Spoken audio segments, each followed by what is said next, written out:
Hello, hello. Welcome everybody to the Autism 360 Method, a weekly podcast where we talk about everything Autism 360. Every week we're going to be catching you up with what's going on in the program, chatting with team members and talking all things mindset, as well as exploring relevant ideas to do with autism parenting. So most weeks I'm lucky enough to be joined by my wonderful co-host Renee. However, Renee is not with me today, so I'm going to be flying solo. We wish Renee all the best, and we'll see her very soon. But I'm Ella Bailey. I'm an Autism 360 veteran coach and explorer of all things parenting support. So welcome to you, our lovely listeners. It's so great to have you here on the Autism 360 Method. And before I started, I really want to extend an invitation for you to get in touch with us, to chat with us, to send your feedback, to ask questions. And the best way for you to do that is to drop us a line at hello@autism360.com. We love your feedback. This podcast is for you, and we want to be able to answer your questions. So please do drop us a line. So before we get into the nitty-gritty of today, I wanted to acknowledge the Gadigal people of the Eora Nation, on whose land I live and work, and from where this podcast is being broadcast today.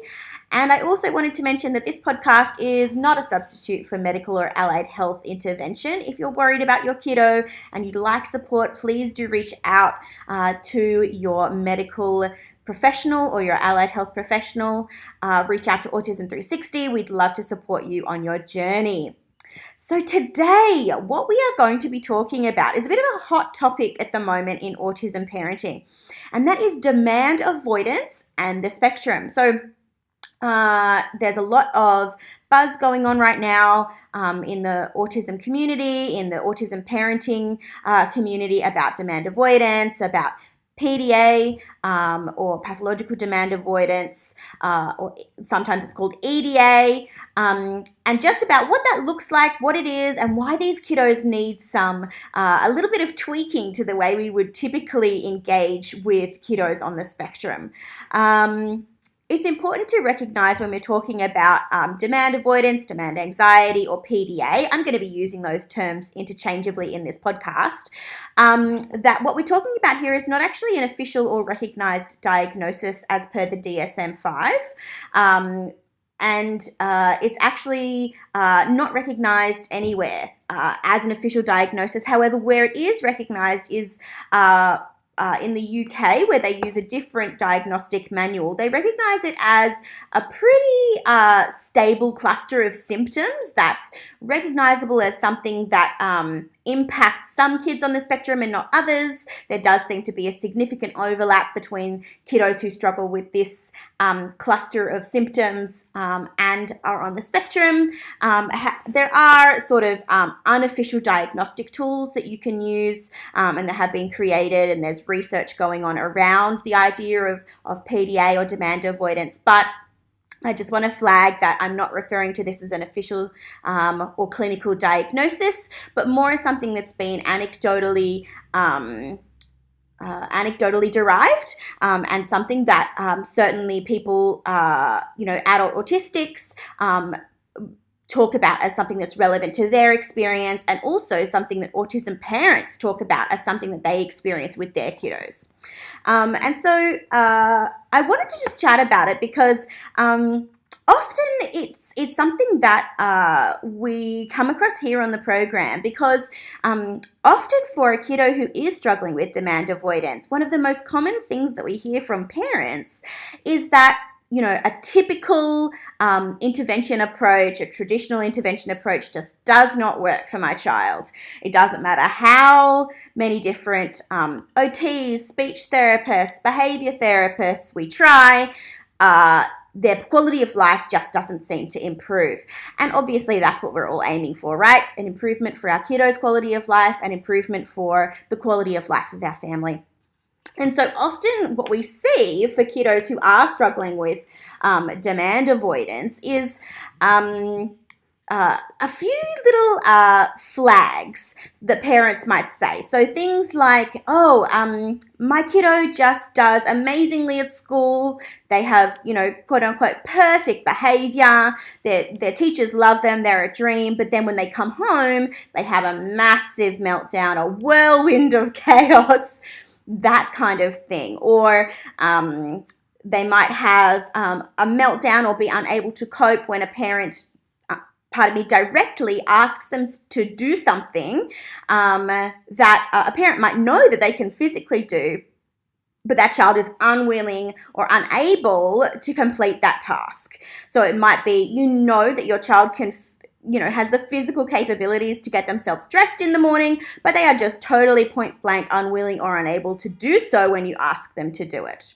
Another typical flag that I see for this sort of thing is kiddos really struggling with a whole bunch of what is termed sensory defensiveness. So that's aversive sensory stimuli that's activated through elevated anxiety levels. So, for example, your kiddo might be okay putting on socks and shoes to go out to the park on the weekend, but that same child come Monday morning is unable to tolerate the feeling of their socks and shoes to go to school. So that is what we would call sensory defensiveness based on elevated anxiety levels. So that's another common one that we see for our kiddos who are struggling with that demand avoidance. So what I would say is that demand avoidance in kiddos on the spectrum, PDA, can be really confusing and unsettling and heartbreaking for parents, specifically because, you've had this diagnosis, you've had your autism moment, you've recognized that your kiddo is struggling with something. You go to all this hard work of getting them into therapy, of getting them into an early intervention setting, and then it almost makes things worse. They're in therapy, they're distressed, they're not coping, they're not able to make progress in the way that we were expecting. And that is so difficult for families who just want to improve their child's quality of life. So often something that we see with kiddos who have demand avoidance is that really underlying body of anxiety that's driving a whole bunch of control-based behaviors as a strategy to manage that anxiety that they don't feel like they're coping with. So a really common way that this manifests is in not being able to tolerate or not being able to follow through with when a direct demand is being placed upon them. So a demand is really anything that is asking our kiddo to do something intentionally. So that could be, putting their socks and shoes on, but that could be something like eat, go to the toilet, go to school, any of those things. And it's different for every child, but any of those things could be interpreted as a demand by your child. And by their interpretation, then need to be pushed back on as a way of managing their anxiety. And so I think it's confusing for parents because they know that in other situations, their kiddo can cope with those kinds of things. My kiddo can feed themselves, my kiddo can go to the toilet, but in these really day-to-day situations where I'm needing to ask them to do those things in a certain time frame or under certain conditions, they're unable to cope with it, or it causes a massive meltdown, or whatever it might be. And obviously that's super frustrating for parents, knowing that your kiddo is perfectly physically capable of dressing themselves to go to school, but is unable or unwilling to do so in the morning when everybody's trying to get ready, it's chaos already, and then your kiddo is not getting dressed when you know that they physically can. That's a really difficult thing to cope with in the morning, getting ready for school. So the main thing that I wanted to flag, and sort of my top 3 tips that I wanted to flag as a place that you might start if you feel like this is ringing bells for you or ringing bells for your child. These are the ways that you might start helping to see if it makes a difference for your child. So The main thing that makes a massive difference for kiddos who are struggling with demand anxiety or PDA is to use what's called the PANDA method of communication. So there's a really great organization in the UK called the PDA Society, and they have developed a lot of research-backed strategies to help with kiddos who are struggling with demand anxiety. And so this one is specifically about changing the way that we verbally communicate and non-verbally. I'm using verbally here in the inclusive way. It could be AAC, it could be visuals, or it could be spoken word. Changing the way that we communicate with our child and the way that we, quote unquote, place demands. So the first one is P for pick your battles. We know that kiddos on the spectrum who do struggle with demand anxiety need to have choice and control in their lives to be able to manage that anxiety and be able to get through their day. So a big one is to pick your battles, decide what's really important that you do need to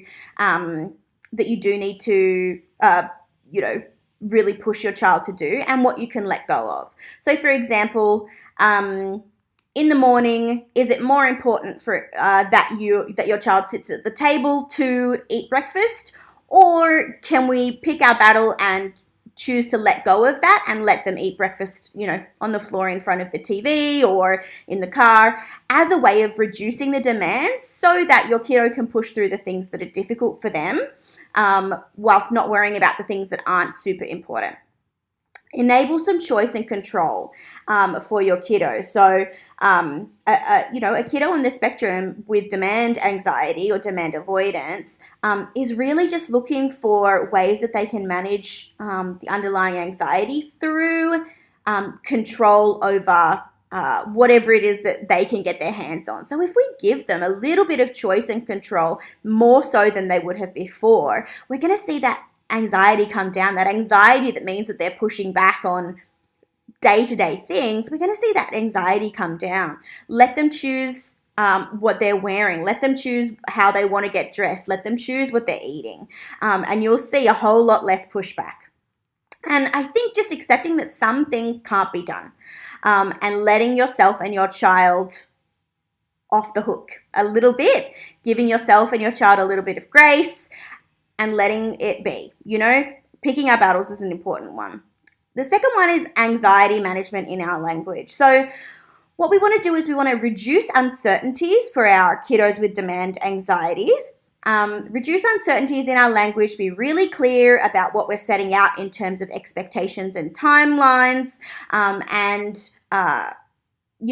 giving them really nice kind of outline boundary statements in terms of explaining what they're going to do. So for example, your child might be anxious about not knowing what teacher or students are going to be in their class today. And so you might be able to reduce the uncertainty in that situation by saying something like, when you get to school, there will be somebody there to teach you and look after you. Full stop. So that kind of statement, it reduces uncertainty. It doesn't place demand, but it helps your kiddo to have something that they can hang on to and reduce uncertainty in that situation that might be driving the anxiety that's really pushing them to hang on to control. Another one is thinking ahead. So that's always going to help us in terms of reducing the likelihood of meltdowns and panic attacks and those sorts of things. Thinking ahead, what sort of environment is my child going into? How can I help them to be most safe in that environment in terms of their sensory challenges, in terms of their anxiety, and in terms of their demand control anxiety. So that's the kind of the second point on the PANDA strategy. The third point is negotiation and collaboration. I think what really makes a difference for kiddos who do have that demand anxious profile of the autism spectrum is feeling like they can collaborate with adults they trust to make decisions in their lives. And it's so important that as parents, we keep calm. In that situation where your kiddo is really struggling to let go of control, they've got these anxiety-driven behaviors, we must, and I cannot stress this enough, stay calm. If you feel like you're going to, flip your lid, you feel like you can't maintain control of your emotions in that moment, tag out with a parenting partner, with somebody, another responsible adult in that situation until you can go away, calm yourself, and come back, because all that you flipping your lid is going to do is drive a bigger wedge. It's going to create more problems, and that's not going to be helpful for anybody. So stay calm, proactively collaborate and negotiate so that your kiddo feels like they have some say in what's going on. They feel like they have some agency. That's going to make a huge difference in how much they're able to cope with during the day. And fairness and trust are, I cannot stress enough, crucial to helping a child with demand anxiety or a PDA profile of autism to cope with demands. Fairness and trust and open communication. So I think that those things are almost like the bedrock, even more so than a neurotypical child or even a typical profile of a kid on the spectrum. A really clearly defined relationship based on fairness and trust, and a safe person that kiddo can go to explain why they feel anxious or why they're feeling this driving need to take control in a situation is going to be the best bedrock on which you can help your child to be able to accept the demands that are part of day-to-day life. The next thing that we can do is to disguise and manage demand. So the way that we're placing demands verbally. And this makes such a difference for kids on the spectrum, but it does take some practice as parents and carers of kids on the spectrum and kids with demand avoidance. Changing our language and the way that we ask children to do things, I cannot tell you how much of a difference this makes. So word and position requests indirectly. We need to be, instead of saying something like, please take your dishes to the sink, saying something like, it would be great if those dishes could go in the sink. So you're not saying you have to do it. You're not saying you have to do it now. What you're saying is what you would like for the situation to happen. And your child's going to understand to some extent that you are, what you want out of the situation, but without directly placing the demand that causes that demand anxiety and control behaviors to pop up for your child. So we need to be constantly monitoring our kiddos' agitation level, their tolerance level, and their heightenedness throughout the day, and match the level of demand, the level of directness of your language to how heightened they are. If you can tell, okay, my child is really chill right now, they've just had some time on the swing, or they've just had some time in the bath, they're feeling really regulated, that's the time when they're going to be able to cope with the most directness of demands from you. So if you really have something that's going to be tricky for them to do, but you know that it needs to get done, then that's going to be the time that you are going to have most success with placing that direct demand on them. So pick your windows wisely, folks, and doing things together. I would say, again, it's about that fairness and trust that's so central for a child to be able to let go of some of that control that they're holding on so tightly, and doing things together helps.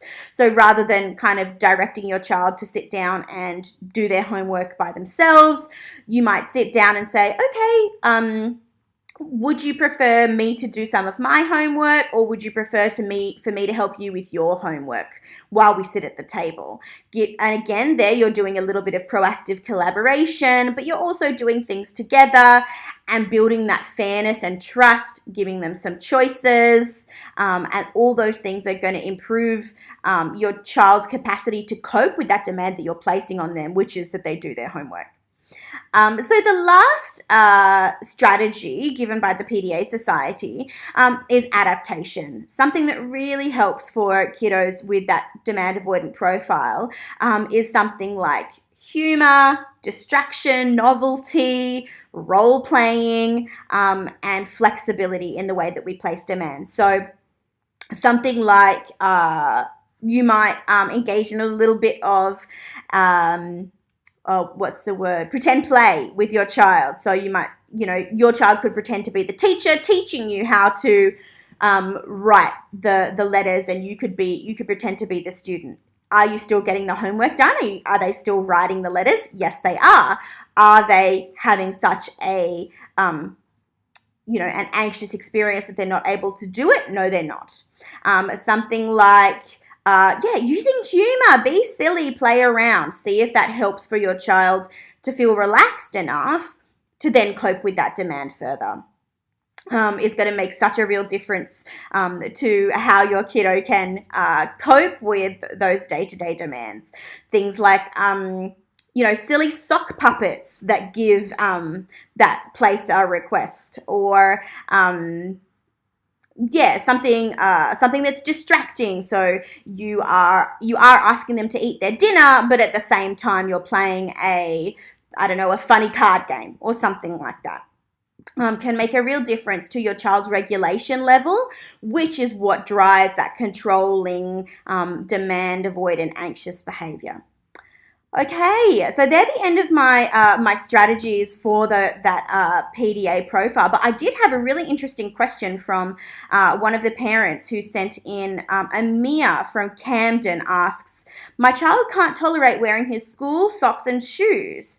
Every morning it's a battle. What is it about, and what can I do to help him? Oh, Amir, yes, thank you for sending this in.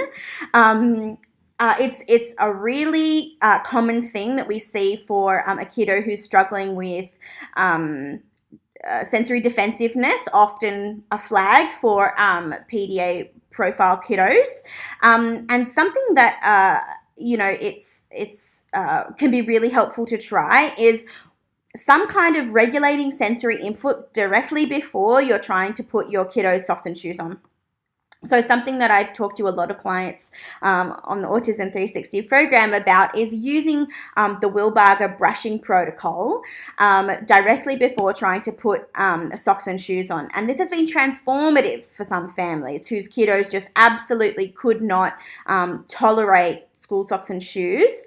Doing that protocol, the dry brushing protocol, the TheraPressure brushing, has just made a world of difference to their kiddos' sensory experience that they're having in that moment, and meaning that they're then able to tolerate school socks and shoes.